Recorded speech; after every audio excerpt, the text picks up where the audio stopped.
Hello and welcome to my YouTube channel Learn English with Gyan Prakash. Today we will discuss past perfect continuous tense. So let's start now.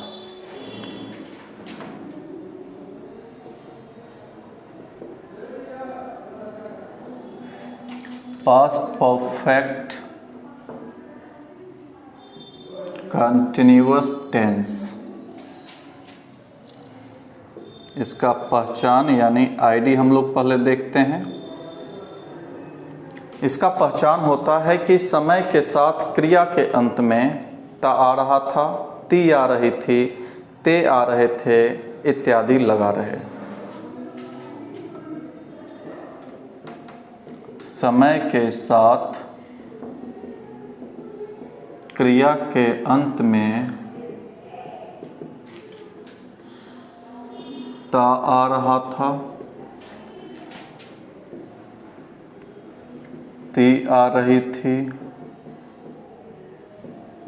ते आ रहे थे इत्यादि लगा रहे। अब समझिए कि आखिर इसका प्रयोग कब करते हैं, इसके सिचुएशन को समझिए। तो आपको याद रखना है कि कोई काम पास्ट में पास्ट में शुरू हुआ। आपको ये समझना है कि आखिर इसका प्रयोग कब करते हैं।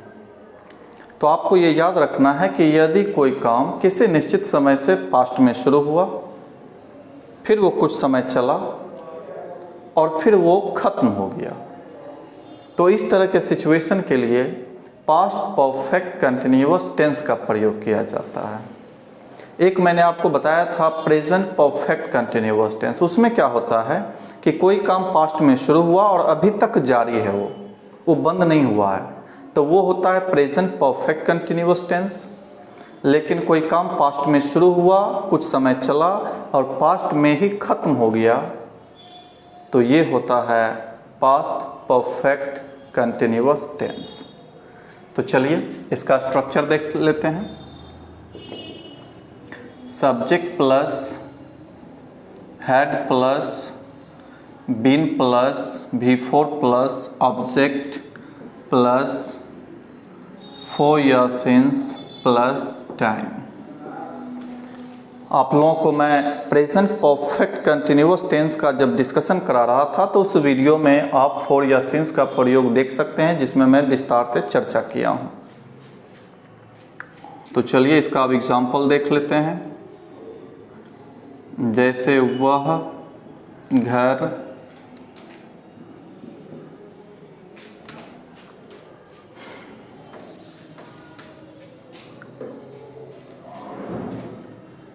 तो चलिए अब इसका एग्जाम्पल देख लेते हैं। तो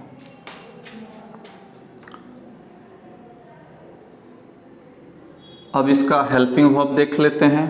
याद रखिएगा कि पास्ट परफेक्ट टेंस का हेल्पिंग वर्ब होता है हैड, HAD हैड। याद रखना है कि हेल्पिंग वर्ब सिर्फ हैड याद इसलिए रखना है क्योंकि जब भी नेगेटिव बनाएंगे तो हैड के बाद नोट लगाएंगे, क्वेश्चन बनाएंगे तो सिर्फ हेड को बाहर लगाना है, आगे वाले से आपको कोई मतलब नहीं रखना है। कुछ बच्चे क्या करते हैं कि नोट बीन के बाद लगा देते हैं, कुछ बच्चे क्या करते हैं क्वेश्चन बनाते हैं तो हेड बीन को सब्जेक्ट के पहले लेके चले जाते हैं, जबकि आपको पता होना चाहिए कि जब क्वेश्चन बनेगा तो सिर्फ और सिर्फ हेड बाहर आएगा और कुछ भी नहीं आएगा। चलिए अब एग्जाम्पल पे ध्यान देते हैं। जैसे रहेगा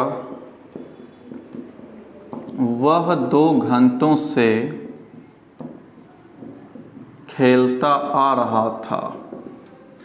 हालांकि मैं आपको पिछले क्लास में यानी कि प्रेजेंट परफेक्ट कंटिन्यूअस टेंस के क्लास में बताया हूं कि अगर यह सेंटेंस हो कि वह 2 घंटों से खेलता आ रहा था के बजाय वह 2 घंटों से खेल रहा था, तो भी वो पास्ट परफेक्ट कंटिन्यूअस टेंस का ही वाक्य होगा। तो आपको सिर्फ ये फोकस नहीं करना है कि अंत में ता आ रहा था ही लगा रहना चाहिए। अगर इसी को मैं लिख दूं कि वह 2 घंटों से खेल रहा था, तो ये भी आपका पास्ट परफेक्ट कंटिन्यूअस टेंस का ही वाक्य होगा। क्योंकि इससे ये पता चल रहा है कि 2 घंटा पहले काम शुरू हुआ और 2 घंटे बाद काम खत्म हो गया, यानी पास्ट में शुरू हुआ, पास्ट में ही खत्म हो गया। तो ये भी आपका पास्ट परफेक्ट कंटिन्यूअस टेंस का ही वाक्य कहलाता है। अब चलिए इसका स्ट्रक्चर से ट्रांसलेशन बनाते हैं। तो सब्जेक्ट की जगह पे वह है इसलिए ही हो जाएगा, हेल्पिंग वर्ब हैड हो जाएगा, फिर सभी में बीन लगाना होता है तो बीन लगाएंगे। एक बात आप लोग याद रखें, हालांकि ये कहीं किताब में आपको नहीं मिलेगा देखने को, लेकिन मैं आपको समझा देता हूँ कि ये जो आप देखते हैं ना कि परफेक्ट कंटिन्यूअस टेंस, तो परफेक्ट इसलिए कहा जाता है क्योंकि इसमें V3 आया है। कंटिन्यूअस इसलिए कहा जाता है क्योंकि बीन के बाद फिर V4 आता है। V4 कंटिन्यूअस का बोध कराता है और V3 परफेक्ट का बोध कराता है। ये आप याद रखेंगे। कोई भी टेंस जो परफेक्ट का होगा उसमें V3 लगेगा, कंटिन्यूअस का है उसमें V4 लगेगा, और यदि दोनों है तो उसमें V3 भी लगेगा और V4 भी लगेगा। ये ध्यान रखिएगा। तो ही हैड बीन, अब खेलना वर्ब है इसलिए खेलना का इंग्लिश यानी V4 प्लेइंग हो जाएगा। और उसके बाद चूंकि ऑब्जेक्ट तो है नहीं तो 2 घंटों से इससे पीरियड ऑफ टाइम का पता चलता है। तो पीरियड ऑफ टाइम के लिए हम लोग 4 का प्रयोग करते हैं, इसलिए 4 और 2 घंटा का इंग्लिश होता है 2 आवर्स, तो 2 आवर्स कर देंगे। तो आपका इंग्लिश ट्रांसलेशन तैयार हो गया कि वह 2 घंटों से खेल रहा था या वह 2 घंटों से खेलता आ रहा था। तो he had been playing for 2 hours. अब इसी तरह से और एग्जाम्पल आप देख सकते हैं। मैं 5 बजे से पढ़ा रहा था। तो चलिए इस स्ट्रक्चर से बनाना शुरू कीजिए। मैं है तो आई हो जाएगा, फिर हैड हो जाएगा, फिर बीन हो जाएगा, उसके बाद पढ़ाना का टीचिंग होता है V4, तो टीचिंग हो जाएगा। यही रहता कि मैं 5 बजे से किताब पढ़ा रहा था, तो चूंकि अब किताब ऑब्जेक्ट आ गया तो टीचिंग अ बुक हो जाएगा, ये ध्यान रखिएगा। तो आई हैड बीन टीचिंग, उसके बाद 5 बजे से, तो 5 बजे से जब आप बोलते हैं तो इससे पॉइंट ऑफ टाइम का बोध होता है, और पॉइंट ऑफ टाइम के लिए सिंस का प्रयोग किया जाता है, इसलिए से का इंग्लिश यहाँ पे सिंस होगा। 5 बजे है तो 5 o'clock बोलते हैं इसे। फॉर या सिंस का डिटेल में प्रयोग देखने के लिए आप हमारा वीडियो देखें प्रेजेंट परफेक्ट कंटिन्यूअस टेंस का, और जब वो वीडियो देखेंगे तो उसमें फॉर या सिंस का कॉन्सेप्ट बहुत डिटेल में बहुत अच्छे से समझाया गया है। उम्मीद है आप उसे देखेंगे तो फिर आपको कोई दिक्कत नहीं होगी। अब हम लोग इसका निगेटिव, इंटरोगेटिव, इन सभी सेंटेंसेज को देखेंगे। तो चलिए आगे बढ़ते हैं फिर।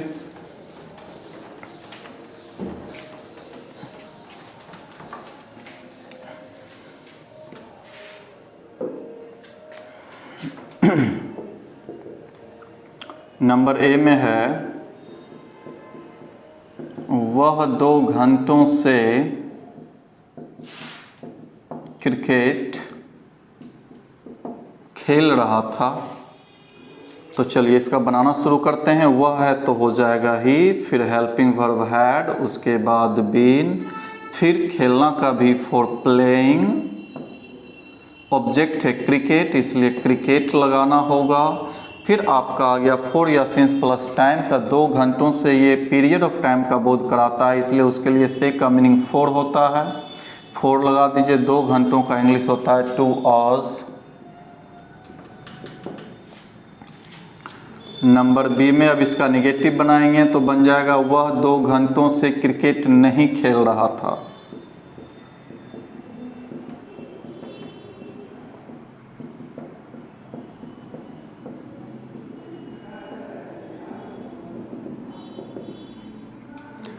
तो चलिए अब चूंकि निगेटिव है इसलिए नोट लगाना है। मैं बता चुका हूं कि हेल्पिंग वर्ब के बाद नोट लगाते हैं। हेल्पिंग वर्ब हैड, इसके बाद नोट लगाना है, तो हो जाएगा ही हैड नॉट। फिर आपका जो बचा हुआ है सब वही लिखा जाएगा। Been playing cricket for 2 hours. Number C हो जाएगा क्वेश्चन। तो जो मेन सेंटेंस है पहला, उसके शुरुआत में क्या लगा देंगे, तो नंबर सी बन जाएगा। तो हो जाएगा क्या वह 2 घंटों से क्रिकेट खेल रहा था। क्वेश्चन है तो क्वेश्चन मार्क देना कंपलसरी है, याद रखें आप लोग। अब चूंकि क्या से यानी क्वेश्चन की शुरुआत हो गई, इसलिए आपको पता है कि क्वेश्चन में हेल्पिंग वर्ब सब्जेक्ट के ठीक पहले आ जाता है, इसलिए पहले हैड हो जाएगा, उसके बाद वह है तो ही हो जाएगा, फिर बाकी जो बचा हुआ है वो सब आ जाएगा। बीन हो जाएगा, प्लेइंग हो जाएगा, क्रिकेट हो जाएगा, 2 घंटों से तो फॉर 2 आवर्स हो जाएगा। क्वेश्चन है तो क्वेश्चन मार्क देना होगा। फिर नंबर डी में कर दीजिए, इसका निगेटिव बनाएंगे तो बन जाएगा क्या वह 2 घंटों से क्रिकेट नहीं खेल रहा था। चूंकि ये भी क्वेश्चन है तो हेल्पिंग वर्ब से ही शुरुआत होगा, लेकिन याद रखिएगा कि चूंकि निगेटिव है तो या तो हैडंट कर सकते हैं या ठीक सब्जेक्ट के बाद नोट लगाएंगे, जैसा कि शुरू से करते आ रहे हैं। तो दोनों तरीका से देख लेते हैं। पहले इसके साथ नोट लगा देते हैं तो हैडंट हो जाएगा, फिर सब्जेक्ट ही, फिर बाकी जो है वही सब आ जाएगा। Been playing cricket for 2 hours. इसी को दूसरा तरीका से बना सकते हैं, तो हैडंट अब नहीं लिख करके नोट को अलग लिखेंगे, तो अलग कहाँ लिखना होगा, तो ठीक सब्जेक्ट के बाद लगाना होगा। तो ये बन जाएगा had he not been playing cricket for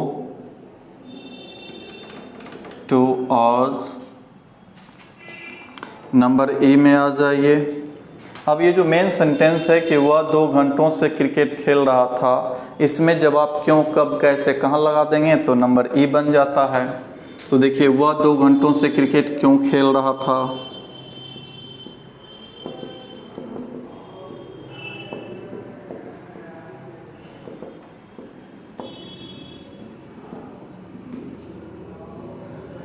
वह 2 घंटों से क्रिकेट क्यों खेल रहा था, तो इसका अब ट्रांसलेशन के लिए आपको पता है कि जब सेंटेंस में क्यों, कब, कैसे, कहाँ आ जाए तो सबसे पहले उसी का इंग्लिश लिखते हैं।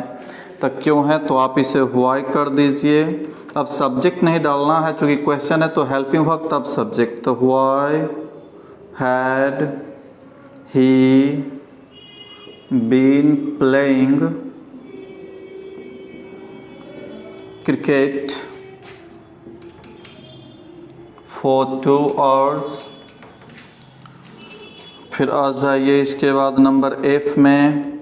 अब इसका निगेटिव बनाएंगे तो वह 2 घंटों से क्रिकेट क्यों नहीं खेल रहा था, ये हो जाएगा वह 2 घंटों से क्रिकेट क्यों नहीं खेल रहा था। क्वेश्चन है तो क्वेश्चन मार्क देना ही है। अब चूंकि फिर ये नेगेटिव हो गया है तो या तो हैडंट करेंगे या सब्जेक्ट के बाद नोट लगाएंगे। तो सबसे पहले तो क्यों है तो इसका लिखना पड़ेगा व्हाई, फिर हेल्पिंग वर्ब आएगा तो हैडंट कर देते हैं, क्योंकि हेल्पिंग वर्ब के साथ भी नोट आता है। तो व्हाई हैडंट सब्जेक्ट ही हो जाएगा। उसके बाद आपका been playing cricket for 2 hours, ये आपका हो गया। इसी को आप लिख सकते हैं, यानी क्या करेंगे फिर कि नोट को आप सब्जेक्ट के बाद कर सकते हैं। तो ये आपका हो जाएगा व्हाई हैड ही नॉट, बाकी जैसे है वैसे आ जाएगा, been playing cricket for 2 hours. तो इस तरह से आपने देखा कि किस तरह से पास्ट परफेक्ट कंटिन्यूअस टेंस का प्रयोग हम लोग करते हैं, जिसका सकारात्मक क्या होता है, नकारात्मक क्या होता है और प्रश्नात्मक क्या होता है। उम्मीद है आप अच्छे से इसे समझ गए होंगे। इस वीडियो को बार बार आप देखें ताकि कोई भी तरह का कन्फ्यूजन आपके माइंड में ना हो। Thank you.